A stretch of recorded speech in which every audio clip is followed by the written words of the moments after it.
moment that you start to go like this, you're not comfortable in the world with who you are.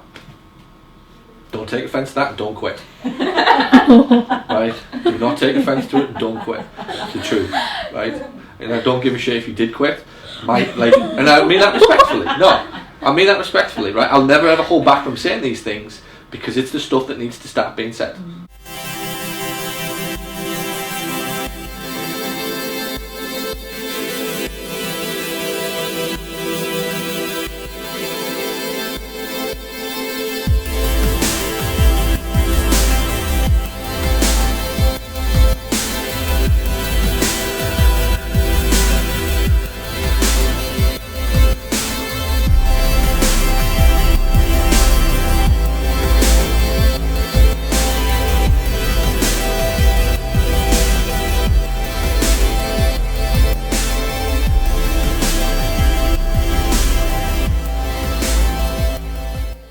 How comfortable are you on walk-ins?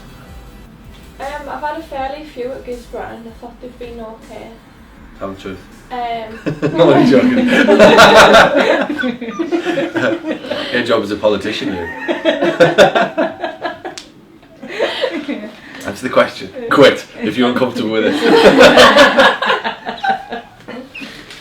So there's a guy comes into the clinic, walks through the door, and he wants a free report, and that's all he wants. And he's expecting to be able to walk into the clinic and get that free report with nothing at all. Okay, so first of all, he's a little bit of an anomaly in that most of the time they're not that straight to the point. So that guy, I don't know him, but he's probably got a lot of cynicism, a lot of skepticism, probably a lot of anger, probably a lot of people have let him down in the past, and he just wants to probably never ever be let down or put himself in a situation again where he might get a phone call of somebody who sells him something. In a nutshell, I don't even know the guy, but that's him. If that's what they're talking to you about, and that's if that's the first thing that you talk about when you walk into a clinic, that I want this without any strings attached, you've got a crap load of stuff going on in your life. Wrong. So that's the first thing you need to understand with these people. Okay. Therefore, anything thereafter is very difficult to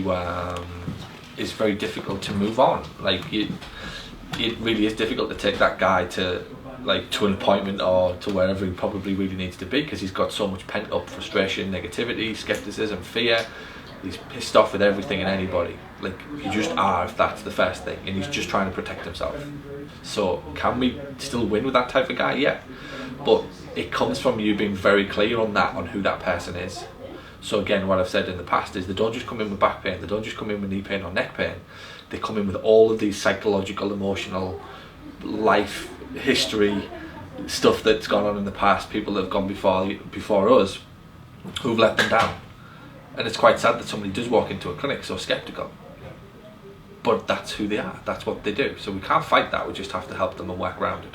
So if he walks in and says, hey, I want to get a free report, but I don't want to give you my telephone number, you do exactly what we've kind of trained for in the past, which is, okay, well listen, it's against company policy for us to do that, and here's why.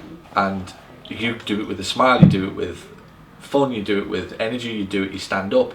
That guy will want to dominate the conversation. So in that scenario, you have to stand up immediately. As soon as that guy, he's a driver, he's walking in and he wants something and he doesn't want to give anything in return. Our game is, we'll give you this, but we need this back. Like, this is not a labour of love. Like, we're not Mother Teresa. It doesn't say Mother Teresa's Physio Room above the door. Okay? It doesn't. It says Paul Gough. Paul is... It has. I might start a franchise one day. What that means is we are willing to help you. And we're willing to say, hey, we'll make the first move, but we don't just give away all of this information like for nothing. And honestly, that is underneath. You have to kind of say, well, look, like, we're happy to give you some information, but we need you to respect that we have a freaking business. We do need to have some potential opportunity to potentially do business with you. And if you're walking in off the street thinking that we're just going to give all this stuff away for free, and that, like, you know, can I just draw your attention to these walls, like, because somebody's had to buy these, and can I just draw your attention to the staff, like, somebody has to pay me to be here, and see these physios next door, somebody has to pay them to be here. Like, welcome to commerce. If you just want the free crappy stuff, please go on nhs.com and download something crap off there, which you haven't got a clue. So you're not going to say that, but that's the mindset. No, okay, you're not going to say that, but that's the mindset and the mentality that you need to have, which is the strength and the balls to say, hey, first of all, I recognise you and I'm kind of sad and sorry that you're so sceptical and fearful at this phase of your life, but I also understand it. And that's why we do provide this type of information. But it is also important that we do get your email and your telephone number, because we do need to follow up with people. That's company policy. We need to make sure that this document is fine, and if you've got any questions, we're basically covering our back just to make sure that this is right for you. Make sense? Yeah. And then if that guy still doesn't want it, like, I'll open the door for him, let him waltz right out, because we're not going anywhere with it. But if the guy starts to go, oh well, I just thought I'd get it for free, it's like, well, yeah, we're going to give it to you free, but we need to have something back. Like we're a business, for crying out loud. We want to be able to help people, and the reason that we give people those free reports is to help people make better decisions, potentially about coming to see us or getting some kind of help. On its own, what will the report do? Not an awful lot physically, but will it start the process of helping you to make a better decision? 100% yes. But the real goal of the report is to help somebody make a better decision. So your communication has to represent that to these people. But that's the skill. The first skill is in understanding what I just showed you there in the first 30 seconds. I don't even visually, I haven't seen him, I don't know him, I haven't heard his language, I haven't heard his seen his body language, listened to the tonality of his voice, nothing. I don't know him, but I know if somebody walks through the door and that's their first question to you, that guy's got massive insecurity, skepticism and fear. More than normal. But he's a driver, and he's probably trying to catch you out. He probably spends all day long looking for ways to justify his belief that the world's crappy and shitty and everybody's going to rip him off. That's what they do. And they're happy when they find it. So I still think that there's a chance and an opportunity for those people. I'd be more encouraged by your response to it and how confident you are with that situation. I wouldn't be looking for that guy to want to become a patient. I'd be looking for you to handle that so confidently and so well that it doesn't detract from the next person that walks through the door, that you might lose your confidence because some arsehole walked through the door who was a driver who has had 50 years of skepticism and fear and wants to put you in a situation that makes you feel uncomfortable. He doesn't know he's doing that, by the way, he just is. It's just his default operation. That's how they do. Some of them are trying to intimidate you because it's their kick. And I'm not saying that they're doing it on purpose. It's just their default way of living life, because there's so little significance in their life, and their life has become such a downtrodden, everything's crappy, everybody around them has just accepted them for who they are, or even worse, are now probably like on their own with so few people around them to like actually point anything out. The only time that they can get any form of like real significance is when they go into a situation and they kick up a fuss, or they just put people in uncomfortable situations, because it makes them feel powerful. It goes on everywhere, every day. I used to think that it was because of people being like they knew they were doing it. They don't. Most of them don't have a clue. They've just done it for so long, it's just become a habit. They close the door on the way out and it's like, another one, another clinic just trying to get my business. Well, absolutely we are trying to get your business. That's because we can help you. And if we have a little conversation first to find out if you've got back pain that we can help, then damn right we'll be trying to get your business. Why wouldn't we?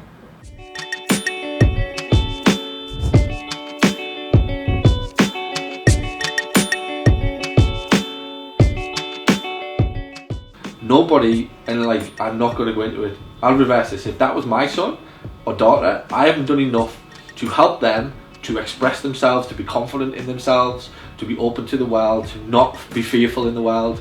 The moment that you start to go like this, you're not comfortable in the world with who you are. Don't take offence to that and don't quit. Right? Do not take offence to it and don't quit. It's the truth. Right? And I don't give a shit if you did quit. And I mean that respectfully. No, I mean that respectfully, right? I'll never ever hold back from saying these things, because it's the stuff that needs to start being said.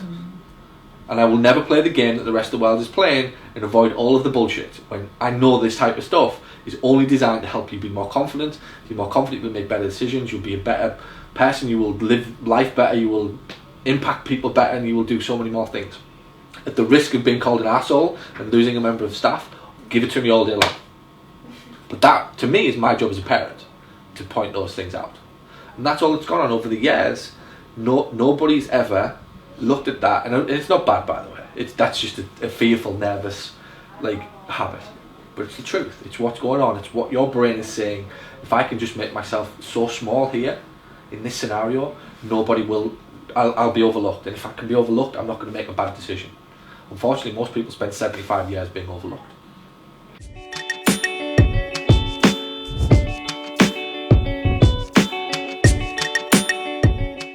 So for you, it's body language, it's smile, it's eye contact, it's standing up, it's looking them right in the eye and smashing with a baseball bat back at you.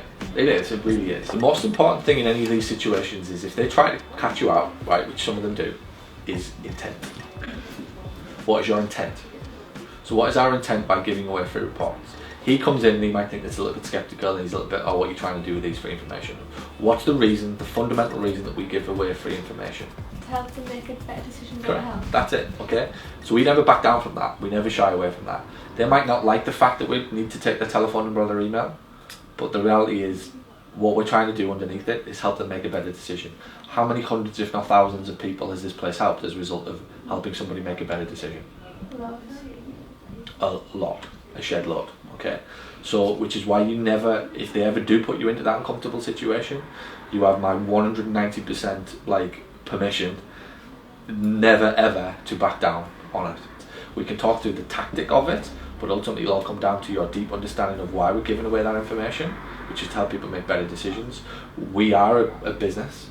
We do need to provide a service that is ultimately paid for, and this is the one of the ways that I firmly believe, is a fair way of, okay, we don't know each other well enough yet, and if you give me that, or if I give you this, which is some free helpful information, why don't you give me this? So I'm going to give you something which has took me years to study for at school, and all I want in exchange for that right now is a way to have a conversation with you in a few days' time.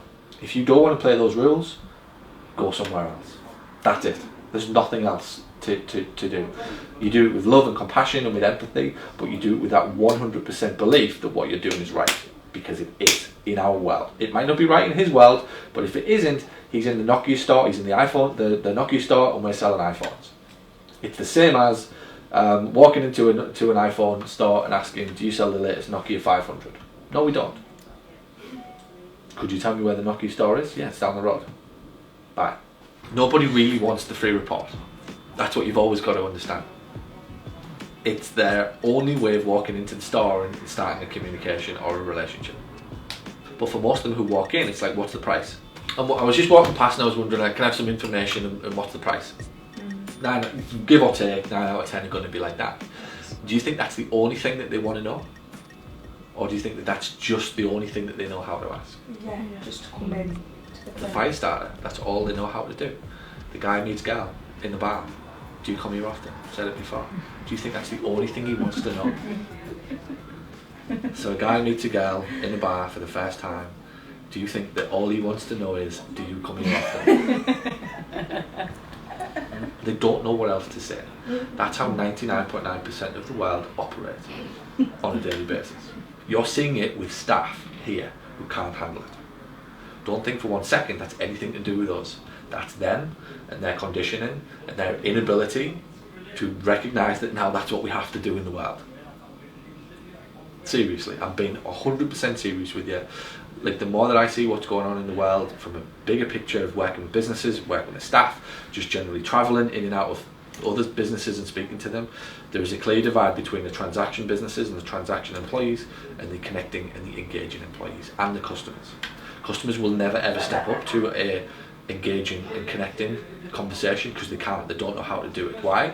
Because they've been for 25, 30, 40, 50 years stuck in a transaction. And the new breed of kids, 20, 21, 22, they're not going to do it because they're connected on social media in a different way. So you've now got this like massive paradox going on, like, which is unbelievable. That like the older staff and the older clients, they're not used to connecting and engaging because nobody ever did, right? But now that's what we have to do to earn their trust and get their business. So nobody knows how to do it. And the younger kids, they can do it if it's on the phone, and they can do it if it's on Twitter or social or Facebook, but when it comes to one-on-one interactions, probably not. They're not used to it because, again, their life is short, it's quick, everything's happening in real time, New York minute style, Like, give us it. All of a sudden, we're asking people to engage and connect. Is it any wonder that staff of a certain age can't do it? Not at all. So again, it's something to bear in mind, like with customers when they come through the door. It's not that they don't want to do this; they just don't know any other way, because no other business has done it. There's a divide now between pre-internet. This is the way I see it: pre-internet, pre-Facebook, pre-Google. Like the way that business was run, people think. I still think a lot of business owners think that it's the recession that's caused what's going on in the world now, and it's not. It's Google and Facebook. It's changed everything for everybody. How we interact, how we connect, what we expect, the opinions that we can have, the information that we can get hold of, the way that we make decisions, the way that we buy, the way that we interact. Everything has changed, and it's got nothing to do with the recession anymore. The consumer has genuinely changed. Those three events happened titanically at the same time. Google exploded, Facebook exploded, and a recession happened. And people are clinging to the fact that it's a recession, and it's not a recession. Consumers don't know how to do this type, or businesses haven't responded to the fact that the way that consumers operate in their daily lives everywhere else except in their environment. So we're all living one way and interacting and connecting another, and being emotional and connecting and engaging online and doing all these things. And then these same customers are walking into our stores and our shops, and we're having a transactional conversation with them. But because now it's in person, it's difficult, and not many people have done it. You won't have been taught it at school. I guarantee you, like, nobody will have taught you how to teach, because our intent underneath all of that training is to serve a customer better. Make sense? Mm-hmm. When you see all of this stuff going on, don't think that it is such a we're doing all of this for the sake of it. We're kind of doing it now because you have to. I don't know any other way to survive in how any business can survive in the old-fashioned ways of just the transactional. What's your price? What do you do? I'm a physio. Oh, okay, great. So that's why we got to keep doing it. We always have to refine it and get better. The world's moving at such a fast pace.